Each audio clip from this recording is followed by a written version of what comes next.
할렐루야. 이 새벽 기도의 자리에 오신 성도님들, 또 가정에서 삶의 자리에서 영상을 통해 기도에 동참하신 모든 분들 가운데 하나님의 크신 은혜와 축복이 넘치기를, 또 놀라운 기도 응답의 역사가 있기를 주의 이름으로 간절히 축원합니다. 오늘 말씀의 제목은 믿음의 시험대에 오르다입니다. 믿음의 시험대에 오르다. 어제의 말씀 2장에서는 느부갓네살 왕의 꿈을 해석한 다니엘의 이야기를 살펴보았습니다. 이 느부갓네살 왕이란 사람이 얼마나 억지스러운지 자신이 꾼 꿈을 본인도 알지 못하면서 바벨론의 지혜자들에게 그 꿈을 말해보라고, 또 해석해보라 명령하였고, 그렇게 하지 못하자 바벨론 전역의 지혜자들을 다 죽이라고 명령을 했습니다. 그러나 다니엘이 하나님 앞에 기도함으로 하나님의 지혜와 능력을 얻게 되었고, 은밀한 것을 나타내시는 하나님의 역사를 경험하게 됩니다. 그리고 이제 다니엘이 그 왕의 꿈을 다 해석하고 알려주고, 다니엘은 바벨론 전체를 다스리는 총리 대신으로 세워지게 됩니다. 그리고 다니엘의 추천으로 세 친구들 사드락과 메삭과 아벤느고 역시 바벨론 지방의 일을 다스리게 되었습니다. 오늘 본문은 이 다니엘의 세 친구들의 믿음과 신앙에 대하여 초점이 맞춰져 있는데, 1장과 2장, 또 앞으로 살펴볼 4장과 5장, 6장에서 동일하게 선포되는 주제가 하나 있습니다. 비록 지금 이스라엘 백성들의 배경이 바벨론의 포로로 끌려온 그런 상황이지만 역사의 주인은 여전히 하나님이시다. 이방인들의 입으로 하여금, 특히 왕의 입으로 하여금 하나님의 살아계심과 하나님의 위대하심, 또 하나님의 놀라운 구원의 역사가 저들의 입을 통해 선포되고 있음을 계속해서 보여줍니다. 오늘의 이야기, 다니엘의 세 친구들이 믿음의 시험대에 오르는 장면인데, 본문을 세 부분으로 나눠보면 1절로 7절까지 느부갓네살 왕이 어마어마한 크기의 금신상을 만들었는데, 거기에 절하지 않는 자 맹렬히 타는 풀무불 가운데 던지라는 명령이 떨어집니다. 8절로 23절까지 바벨론 사람들이 다니엘의 세 친구들을 참소하게 됩니다. 고발하게 됩니다. 왕은 그들에게 한 번 더 기회를 주지만 그들은 신상에게 결코 절하지 않을 것이다 라고 단호히 말하게 됩니다. 결국 그들은 7배나 더 뜨거운 풀무불에 던져지게 됩니다. 24절로 30절까지 다니엘의 세 친구들 털끝 하나 옷깃 하나 상하지 아니하였고 불에 탄 냄새조차 나지 않습니다. 죽음의 현장에서 살아 돌아옵니다. 그러자 느부갓네살 하나님을 찬양하게 되고, 이렇게 사람을 구원하실 분은 오직 하나님밖에 없음을 다시 한번 인정하게 됩니다. 오늘의 본문을 통하여서 진정한 믿음이 무엇인가 살펴보고 함께 기도의 제목을 얻고자 합니다. 첫째로, 진정한 믿음은 타협하지 않는 믿음입니다. 1절입니다. 느부갓네살 왕이 금으로 신상을 만들었으니 높이는 60규빗이요 너비는 6규빗이라. 그것을 바벨론 지방의 두라 평지에 세웠더라. 느부갓네살 왕의 힘이, 권력이 얼마나 대단한지 보여주는 단적인 예입니다. 높이 60규빗, 너비 6규빗이면 미터로 환산하면 높이가 약 27m에서 30m 정도에 되는 신상입니다. 10층 정도 높이 되는 그런 신상이고, 넓이도 약 3m 정도입니다. 당시에 그 정도 크기에 돌상도 아닌 금으로 신상을 세운다는 것, 어마어마한 힘과 권력을 상징하는 것입니다. 이 신상을 두라라는 지역의 평지에 세웠습니다. 이 두라 지역이 어딘지 정확히는 알 수 없지만 오늘날에도 텔 두라라는 비슷한 지명이 있는데, 바벨론의 수도에서부터 약 15km 정도 떨어진 곳에 평평하고 넓은 지역이라고 합니다. 이 곳에 느부갓네살 왕은 자신의 왕권의 위대함을 보여주기 위해서 이 금신상을 세워놓고 멀리서도 모두가 다 볼 수 있게끔 하면서 이 신상을 향하여 절을 하도록 명령한 것입니다. 그리고 이 신상을 건축을 기념하는 낙성식을 진행하고 바벨론의 모든 관리들을 모읍니다. 그리고 조서를 하나 내립니다. 5절과 6절입니다. 너희는 나팔과 피리와 수금과 사면금과 양금과 생황과 및 모든 악기 소리를 들을 때에 엎드리어 느부갓네살 왕이 세운 금신상에게 절하라. 누구든지 엎드려 절하지 아니하는 자는 즉시 맹렬히 타는 풀무불에 던져 넣으리라 하였더라. 그 금신상 앞에 엎드려 절하지 않는 모든 사람들을 그 맹렬히 타는 풀무불 가운데 던지라는 겁니다. 그런데 이런 소식이 전해졌음에도 불구하고 다니엘의 친구들 사드락 메삭 아벳느고는 금신상에 게 절하지 아니하였습니다. 8절입니다. 그때에 어떤 갈대아 사람들이 나와 유대 사람들을 참소하니라. 12절 이제 몇 사람 유다 사람 사드락과 메삭과 아벳느고는 왕이 세워 바벨론 지방을 다스리게 하신 자이거늘 왕이여 이 사람들이 왕을 높이지 아니하며 왕의 신들을 섬기지 아니하며 왕이 세우신 금신상에게 절하지 아니하나이다. 이 다니엘의 세 친구는 물론 그들에게도 훌륭한 지혜와 총명이 있었지만 이들은 다니엘 덕분에 하루아침에 바벨론의 그 관리가 된 벼슬길에 오른 그런 자들입니다. 어제의 말씀 맨 마지막 말씀 2장 49절을 보면 이렇게 되어 있습니다. 왕이 또 다니엘의 요구대로 사드락과 메삭과 아벳느고를 세워 바벨론 지방에 이를 다스리게 하였고 다니엘은 왕궁에 있었더라. 다니엘의 요구대로 다니엘의 부탁으로 세 친구들이 바벨론의 관리가 되었습니다. 그러니 주변에 온갖 시기와 질투, 권모술수가 난무하는 그런 상황입니다. 어떻게 해서든 이 유다 청년들을 끌어내리려는 갈대아 사람들, 바벨론 사람들의 모습이었습니다. 왕은 그 소식을 듣고 노하여서 처음에는 그들을 회유합니다. 이들의 실력이 얼마나 출중한지 알기에 죽여버리기 아까운 인재임을 알았습니다. 15절입니다. 이제라도 너희가 준비하였다가 나팔과 피리와 수금과 사면금과 양금과 생황과 및 모든 악기 소리를 들을 때에 내가 만든 신상 앞에 엎드려 절하면 좋거니와 너희가 만일 절하지 아니하면 즉시 너희를 맹렬히 타는 풀무불 가운데에 던져 넣을 것이니 능히 너희를 내 손에서 건져낼 신이 누구이겠느냐라고 말합니다. 이제라도 너희가 절하면 살려주겠다. 그러나 절하지 아니하면 그 불에 던져버릴 것이요 누가 너희를 건져내겠느냐라고 물어봅니다. 17절입니다. 왕이여 우리가 섬기는 하나님이 계시다면 우리를 맹렬히 타는 풀무불 가운데서 능히 건져내시겠고 왕의 손에서도 건져내시리이다. 다니엘의 친구들이 고백합니다. 만약 하나님이 계시다면 우리가 섬기고 우리가 믿고 있는 이 하나님이 존재하신다면 하나님이 우리를 능히 건져내시고 살리실 것을 확실하게 믿고 있습니다. 사랑하는 성도 여러분, 진정한 믿음은 결코 타협하지 않는 믿음인 줄로 믿습니다. 죽느냐 사느냐의 갈림길에서도 담대하게 죽음을 선택하는 것입니다.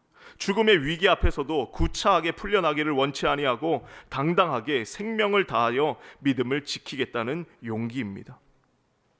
히브리서 11장을 보면 믿음의 선진들에 대하여 소개할 때에 그들이 수많은 환난과 고난, 어려움 속에서도 믿음을 지켰다는 이야기를 말합니다. 11장 35절에 또 어떤 이들은 더 좋은 부활을 얻고자 하여 심한 고문을 받되 구차히 풀려나기를 원하지 아니하였으며 라고 말합니다.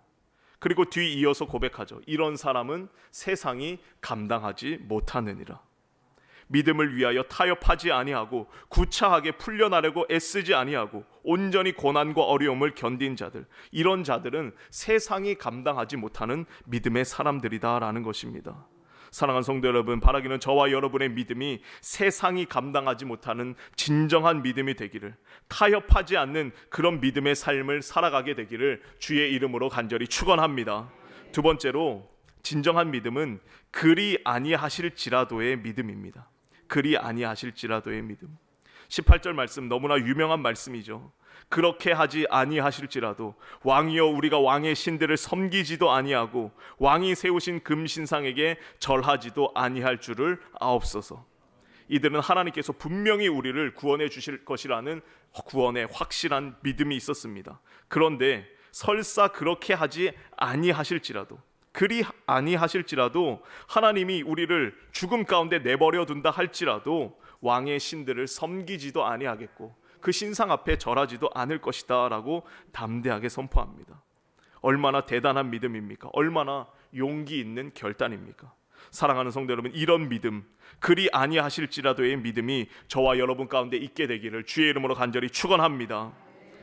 이런 믿음, 우리가 원하는 것, 하나님이 살려주시는 것이지만 설사 그렇게 하지 아니하신다 하더라도 나의 생명 전적으로 하나님의 손에 맡기겠다, 나의 전부를 하나님의 손에 맡기겠다는 하나님의 뜻에 온전히 나를 드리는 것입니다. 우리가 앞서 부른 찬양의 고백처럼 내 주여 뜻대로 행하시옵소서, 온 몸과 영혼을 다 주님께 드리니 이 세상 고락간 주 인도하시고 날 주관하셔서 뜻대로 하소서. 3절 가사 끝에 살든지 죽든지 뜻대로 하소서. 이 고백 원래 사도 바울의 고백입니다. 빌립보서 1장 20절에 나의 간절한 기대와 소망을 따라 아무 일에든지 부끄러워하지 아니하고 지금도 전과 같이 온전히 담대하여 살든지 죽든지 내 몸에서 그리스도가 존귀하게 되게 하려 하나니 이제 내게 사는 것이 그리스도니 죽는 것도 유익함이라. 바울은 빌립보서를 쓸 때에 로마 감옥에 갇힌 상태였습니다. 사형 선고를 받아서 언제 죽을지 모르는 그런 삶을 살아가고 있었습니다. 그때에도 만약 하나님이 나를 살려주시면 나가서 복음을 담대하게 전할 것이고, 여기서 죽는다 하더라도 나는 부끄럽지 아니하게 그리스도가 존귀하게 되게 하려고 이곳에서 순교하겠다라고 결단하고 있는 것입니다. 사랑하는 성도 여러분, 하나님 앞에 어떠한 기도와 간구의 제목으로 부르짖고 있으십니까? 많은 기도와 간구의 제목들이 우리 가운데 있을 것입니다. 그러나 사드락, 메삭, 아벤느고와 같이 또 바울과 같이 그렇게 하지 아니하실지라도 우리의 믿음을 끝까지 지켜야 할 줄로 믿습니다. 살든지 죽든지, 응답되든지 응답되지 않든지 우리의 삶 전체를 하나님의 뜻에 맡기는 겁니다. 이것이야말로 진정한 믿음이고 우리가 걸어가야 할 믿음의 길이다라는 것입니다. 이런 진정한 믿음, 그렇게 하지 아니하실지라도의 믿음이 우리 가운데 있게 되기를 주의 이름으로 간절히 축원합니다. 끝으로 진정한 믿음은 원수들에게도 인정받는 믿음입니다. 결국 이들 풀무불에 던져지게 되는데 왕이 너무나 화가 나서 분노해서 7배나 더 세게 불을 붙이라고 합니다. 얼마나 뜨거운지 이 사드락과 메삭과 아벤느고를 불 속에 던진 사람, 그 사람이 불에 타서 죽을 지경이었습니다. 그런데 이들은 어떻게 됩니까? 그 불 속을 그냥 다니게 되는데 가만히 보니 3사람이 아닌 4사람이 다니고 있습니다. 25절입니다. 왕이 또 말하여 이르되 내가 보니 결박되지 아니한 4사람이 불 가운데로 다니는데 상하지도 아니하였고 그 넷째 모양은 신들의 아들과도 같도다라고 말합니다. 맹렬히 불타는 그 위기의 순간에 하나님의 아들이 그들과 함께 계셨습니다. 예수 그리스도께서 저들과 함께 계셔서 그들을 보호해 주시고 인도해 주셨다라는 겁니다. 엊그제 주일 설교 때 담임 목사님께서 이사야 43장의 말씀을 통해서 우리에게 귀한 은혜를 주셨는데, 43장의 말씀, 이사야 43장의 말씀, 너는 두려워하지 말라. 내가 너를 구속하였고 너를 지명하여 불렀나니 너는 내 것이라. 내가 물 가운데로 지날 때에 내가 너와 함께 할 것이라. 강을 건널 때에 물이 너를 침몰하지 못할 것이며 내가 불 가운데로 지날 때에 타지도 아니할 것이요 불꽃이 너를 사르지도 못하리니 대전하는 여호와 내 하나님이요 이스라엘의 거룩한 이요 내 구원자임이라. 맹렬히 타는 불꽃이 너를 사르지도 못하도록 하나님이 지켜 보호해 주신다라는 것입니다. 지금은 소천하셨지만 20세기 가장 위대한 전도자로 불리는 미국의 빌리 그레함 목사님이 이런 말을 했습니다. 지금 세계는 도처에서 불이 붙고 있다. 인구 팽창의 불길, 인종 차별의 불길, 붉은 마수의 불길, 방황하는 과학의 불길, 정치 딜레마의 불길, 걷잡을 수 없는 불길이 불고 있다라고 말했습니다. 우리 믿음의 사람들이 살아가는 이 세상 자체가 맹렬히 타오르는 풀무불과 같은 그런 세상 속을 우리는 살아가고 있다라는 것입니다. 전쟁과 테러가 그치지 않고 가난과 기근, 가난의 문제가 더 심해지고 과학과 정치는 이러한 문제를 전혀 해결하지 못하고, 그러기에 맹렬히 타오르는 이 세상의 불길 속에서 우리는 어떻게 살아가야 하는가, 그런 질문을 던집니다. 그러면서 응답을 이렇게 합니다. 우리가 영적으로 깨어 있어서 부흥의 불길을 통하여서, 그리스도인들의 부흥의 불길을 통하여서 이 불타는 세상을 새롭게 해야 한다라는 그런 말씀을 하셨습니다.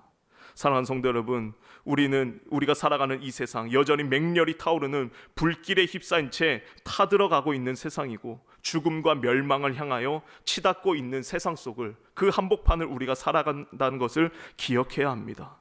그러나 그 불타는 세상 한복판을 살아간다 하더라도 그 속에서 우리와 함께 하시는 분, 우리와 함께 하시는 예수 그리스도를 붙들고 살아갈 때에 이 세상이 다시금 부흥의 불길로 말미암아 세상이 새로워지는 놀라운 역사가 있게 될 줄로 믿습니다. 이 맹렬히 타는 불길 속에서 나온 세 친구가 이렇게 말합니다. 그들을 향하여 왕이 말합니다. 26절에 느부갓네살이 맹렬히 타는 불악이 가까이 가서 불러 이르되 지극히 높으신 하나님의 종 사드락 메삭 아벤느고야 나와서 이리로 오라 하매 사드락과 메삭과 아벤느고가 불 가운데서 나온지라. 28절 왕이 또 고백합니다. 느부갓네살이 말하여 이르되 사드락과 메삭과 아벤느고의 하나님을 찬송할지로다. 29절 끝에 이같이 사람을 구원할 신이 없음이니라 하더라. 왕의 입에서 하나님을 찬양하게 되고 하나님 외에는 이렇게 사람을 구원할 다른 신이 없음을 인정하게 되는 겁니다. 어제 말씀 2장에서도 이 왕은 다니엘의 꿈 해몽에 놀라 그에게 엎드려 전하며 하나님을 찬양합니다. 내일 이어진 말씀에서도 계속해서 왕들의 입에서 하나님의 위대하심, 하나님의 놀라운 구원의 역사가 선포되어지고 있는 것입니다. 사랑하는 성도 여러분, 진정한 믿음은 원수들에게도 인정받는 귀한 믿음인 줄로 믿습니다.